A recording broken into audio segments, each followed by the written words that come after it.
अस्सलाम वालेकुम स्टूडेंट्स आज हम डाइज एल्डर रिएक्शन का पार्ट 2 स्टडी करने जा रहे हैं।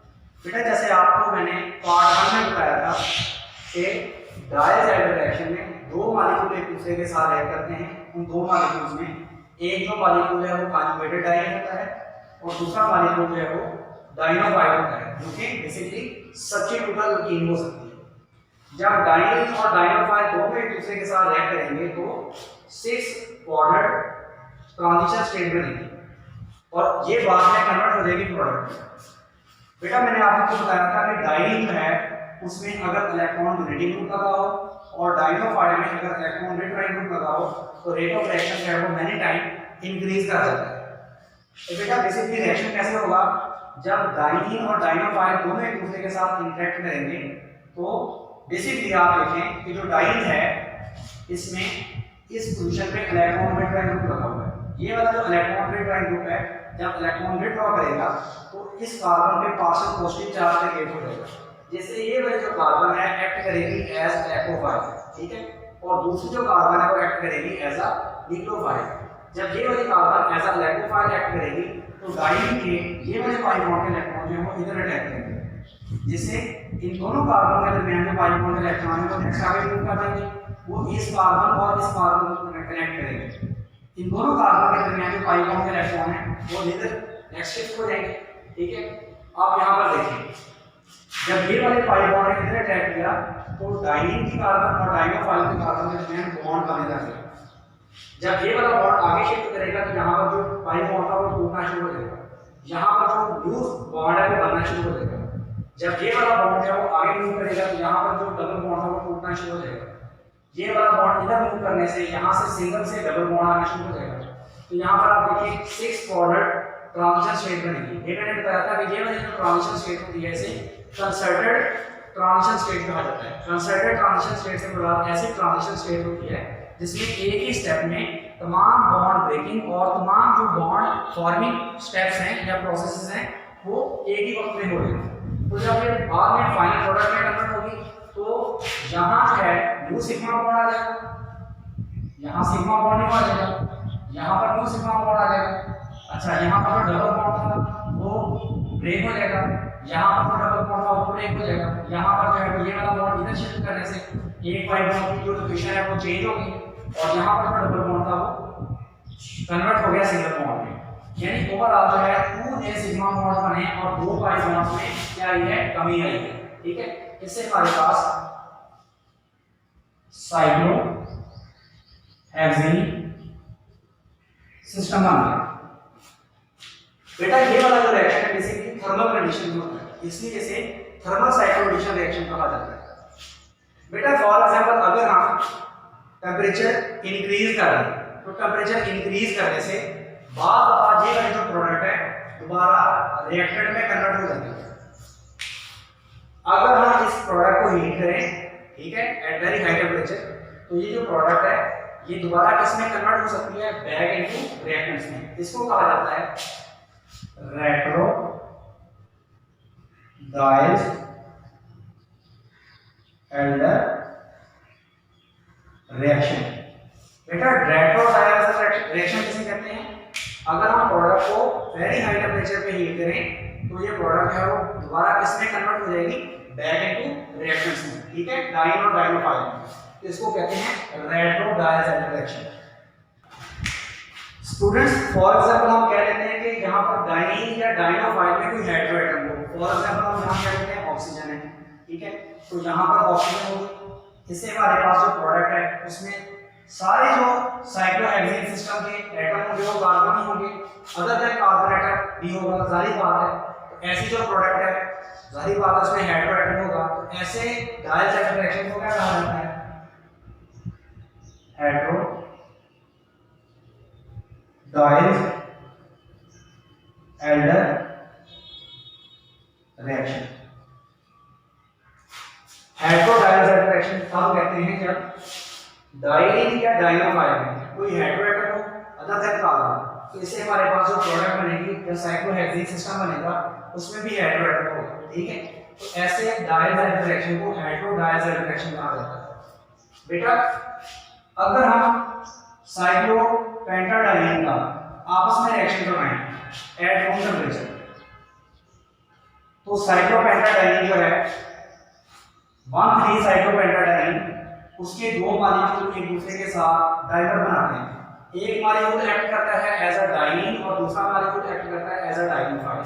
तो जब ये दोनों एक दूसरे के साथ इंटरेक्ट करते हैं तो बेसिकली ये वाला जो पाई बॉन्ड है इधर शिफ्ट होता है, ये वाला जो पाई बॉन्ड है ये इस कार्बन पर अटैक करता है इस वाली कार्बन पे, और इन दोनों कार्बन के दरमियान जो पाई बॉन्ड का इलेक्ट्रॉन है ये इधर शिफ्ट हो जाते हैं, जिससे ये वाली कार्बन और इस कार्बन के दरमियान जो है वो बॉन्ड बनना शुरू हो जाता है। यहाँ पर आप देख सकते हैं कि जब ये वाला बॉन्ड है वो इधर अटैक करेगा तो ये वाली कार्बन इस कार्बन के साथ लिंक होना शुरू हो जाएगी, ये वाली कार्बन इस कार्बन के साथ लिंक होना शुरू हो जाएगी, और इन दोनों कार्बन के दरमियान जो पाई बॉन्ड का इलेक्ट्रॉन है वो इस कार्बन और इस कार्बन के दरमियान जो है शिफ्ट होना शुरू हो जाएगा, और यहाँ पर जो पाई बॉन्ड है वो ब्रेक होना शुरू हो जाएगा। यहाँ पर जो पाई बॉन्ड है वो आगे मूव कर जाएगा, जिससे यहाँ पर पाई बॉन्ड ब्रेक होना शुरू हो जाएगा और यहाँ पर न्यू पाई बॉन्ड बनना शुरू हो जाएगा, जिससे हमारे पास ये प्रोडक्ट आ जाएगी। इसमें देख सकते हैं कि ये वाली कार्बन इस कार्बन के साथ कनेक्ट कर दी, ये दोनों कार्बन के दरमियान जो पाई बॉन्ड है वो आगे शिफ्ट हो गया, जिससे इन दोनों कार्बन के दरमियान जो है न्यू सिग्मा बॉन्ड आ गया। इन दोनों कार्बन के दरमियान जो सिग्मा पाई बॉन्ड था वो इधर शिफ्ट कर गया, जिससे यहाँ पर पाई बॉन्ड जो है वो इधर आ गया, और इन दोनों कार्बन के दरमियान जो पाई बॉन्ड था इसने इन दोनों कार्बन को कनेक्ट कर दिया। यहाँ पर आप देख सकते हैं कि 2 न्यू सिग्मा बॉन्ड बने, ठीक है। तो बेटा ये जो है जो साइक्लोपेंटाडाइन है, ठीक है, तो ये आपस में डाइमराइज होकर डाइमर बनाती है। डाइमर रिएक्शन जो है वो हाईली स्टीरियोस्पेसिफिक रिएक्शंस होते हैं। स्टीरियोस्पेसिफिक रिएक्शन से मुराद ऐसे रिएक्शंस होते हैं जिनमें जो स्टीरियोकेमिस्ट्री जो है रिएक्टेंट्स की होती है, प्रोडक्ट्स की भी वही स्टीरियोकेमिस्ट्री होती है। यहाँ पर आप देख सकते हैं कि अगर हम 1,3 ब्यूटाडाइन का रिएक्शन करवाएं मैलिक एसिड के साथ, मैलिक एसिड जिसमें जो कॉन्फर्मेशन है वो सिस है, क्योंकि डबल बॉन्ड के दोनों तरफ जो कार्बोक्सिल ग्रुप है वो सेम साइड पे हैं, तो इससे हमारे पास जो ये जो प्रोडक्ट आएगी इसमें भी जो स्टीरियोकेमिस्ट्री होगी वो सिस होगी। क्यों? क्योंकि आप यहाँ पर देख सकते हैं कि दोनों जो कार्बोक्सिल ग्रुप हैं वो टुवर्ड ऑब्जर्वर है, ठीक है, यानी सेम साइड पे हैं। तो अगर हमारी जो रिएक्टेंट है वो सिस हो तो प्रोडक्ट भी सिस बनेगी। लेकिन अगर हम 1,3 ब्यूटाडाइन का रिएक्शन ट्रांस एले के डाइनोफाइल के साथ करवाएं, यहाँ पर आप देख सकते हैं कि हमारे पास मैलिक एसिड है जिसमें डबल बॉन्ड के दोनों तरफ जो कार्बोक्सिल ग्रुप हैं वो एक दूसरे के ऑपोजिट साइड में हैं, तो हमारे पास जो प्रोडक्ट बनेगी जो साइक्लोहेक्सेन सिस्टम बनेगा उसमें भी दोनों कार्बोक्सिल ग्रुप जो हैं वो एक दूसरे के ऑपोजिट होंगे, यानी ट्रांस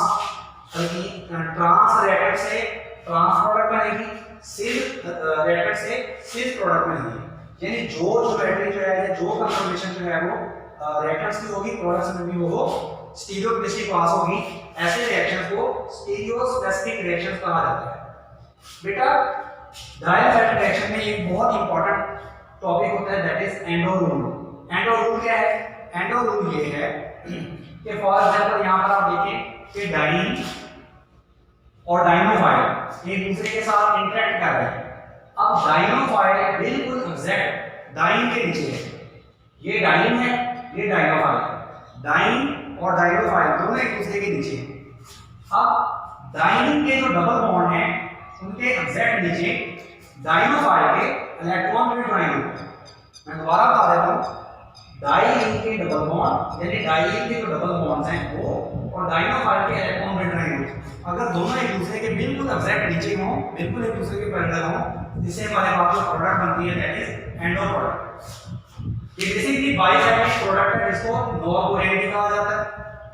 बेटा फॉर एग्जांपल अगर डाइन के डबल बॉन्ड और डाइनोफाइल के इलेक्ट्रॉन पे ड्राइंग दोनों एक दूसरे के ऑपोजिट हों, ये देखिए डाइन के जो डबल बॉन्ड है इस साइड वाले साइड पे हैं और डाइनोफाइल के इलेक्ट्रॉन पे ड्राइंग जो वो बाहर की साइड पे हैं दोनों एक दूसरे के एग्जैक्ट नीचे, लेकिन डाइन के डबल बॉन्ड और डाइनोफाइल के इलेक्ट्रॉन पे ड्राइंग क्योंकि दोनों एक दूसरे के ऑपोजिट हैं, इससे जो प्रोडक्ट बनेगी दैट इज एक्सो। तो इन रिएक्शंस में एक्सो प्रोडक्ट नहीं बनती बल्कि सिर्फ और सिर्फ कौन सी प्रोडक्ट बनती है दैट इज एंडो प्रोडक्ट। ठीक हो गया? यानी कि बेसिकली कौन से रिएक्शंस हैं? स्टीरियोस्पेसिफिक रिएक्शंस हैं। ठीक हो गया? स्टूडेंट्स अगर हम डाइइलेक्ट्रिक रिएक्शन की रिजियोसेलेक्टिविटी की बात करें तो फॉर एग्जांपल हमारे पास जो है ये डाइन है जिसके साथ ये वाला इलेक्ट्रॉन डोनेटिंग ग्रुप लगा हुआ है और ये डाइनोफाइल है जिसके साथ ये वाला इलेक्ट्रॉन रिटर्न ग्रुप लगा हुआ है, इसे हमारे पास जो है ऑर्थो प्रोडक्ट मान लीजिए। ठीक है, दूसरी एग्जांपल में आप देख सकते हैं कि ये वाला जो है डाइन के साथ इलेक्ट्रॉन डोनेटिंग ग्रुप लगा हुआ है और ये डाइनोफाइल के साथ इलेक्ट्रॉन रिटर्न ग्रुप लगा हुआ है, जिसे पैरा प्रोडक्ट मान लीजिए।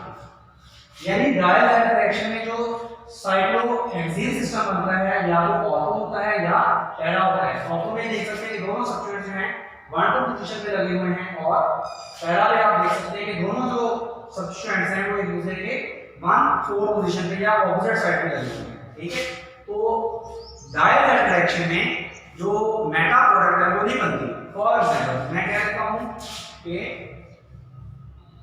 ये डाइन है, इसके साथ ये आप ये वाला कह लें कि ये इलेक्ट्रॉन डोनेटिंग ग्रुप लगा हुआ है और ये वाला डाइनोफाइल है जिसके साथ इलेक्ट्रॉन रिटर्निंग ग्रुप लगा हुआ है, तो आप कहते हैं कि इससे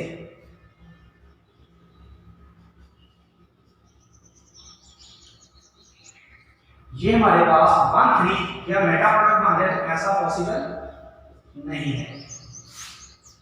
बेटा एक और इंपॉर्टेंट बात कि बाज दफा डायल रिएक्शन को एसिड जो है वो कैटालाइज करता है। ठीक है, इसे कहते हैं reverse acid catalyse dial reaction. बाज दफा रिवर्स एसिड जो है वो डायल रिएक्शन को कैटालाइज करता है, जिसको reverse acid catalyse dial reaction कहा जाता है। अब फॉर एग्जांपल ये रिवर्स एसिड जो है वो इस रिएक्शन को कैटालाइज नहीं करता है ताकि जो रिएक्शन टेंपरेचर है उसको डिक्रीज किया जा सके। अगर reaction for example very high temperature पे हो रहा है तो उसको रूम टेंपरेचर पे करवाया जा सकता है या लो टेंपरेचर पे करवाया जा सकता है।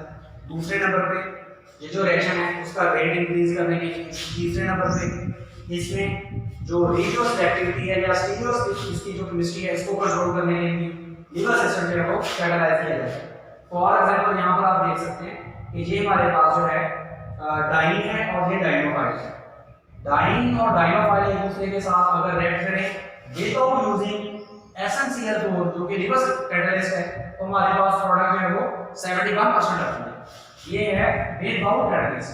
ठीक है, विदाउट कैटालिस्ट हमारे पास प्रोडक्ट कितनी बनेगी 71%। लेकिन अगर हम इस रिएक्शन में रिवर्स एसिड जो है वो इस्तेमाल करते हैं SnCl4 को, तो हमारे पास जो प्रोडक्ट है वो 93% बनेगी, यानी ज्यादा प्रोडक्ट बनेगी। यानी विदाउट कैटालिस्ट जो है वो प्रोडक्ट कम आती है, विदाउट विद कैटालिस्ट जो है वो प्रोडक्ट जो है वो हमारे पास ज्यादा आती है।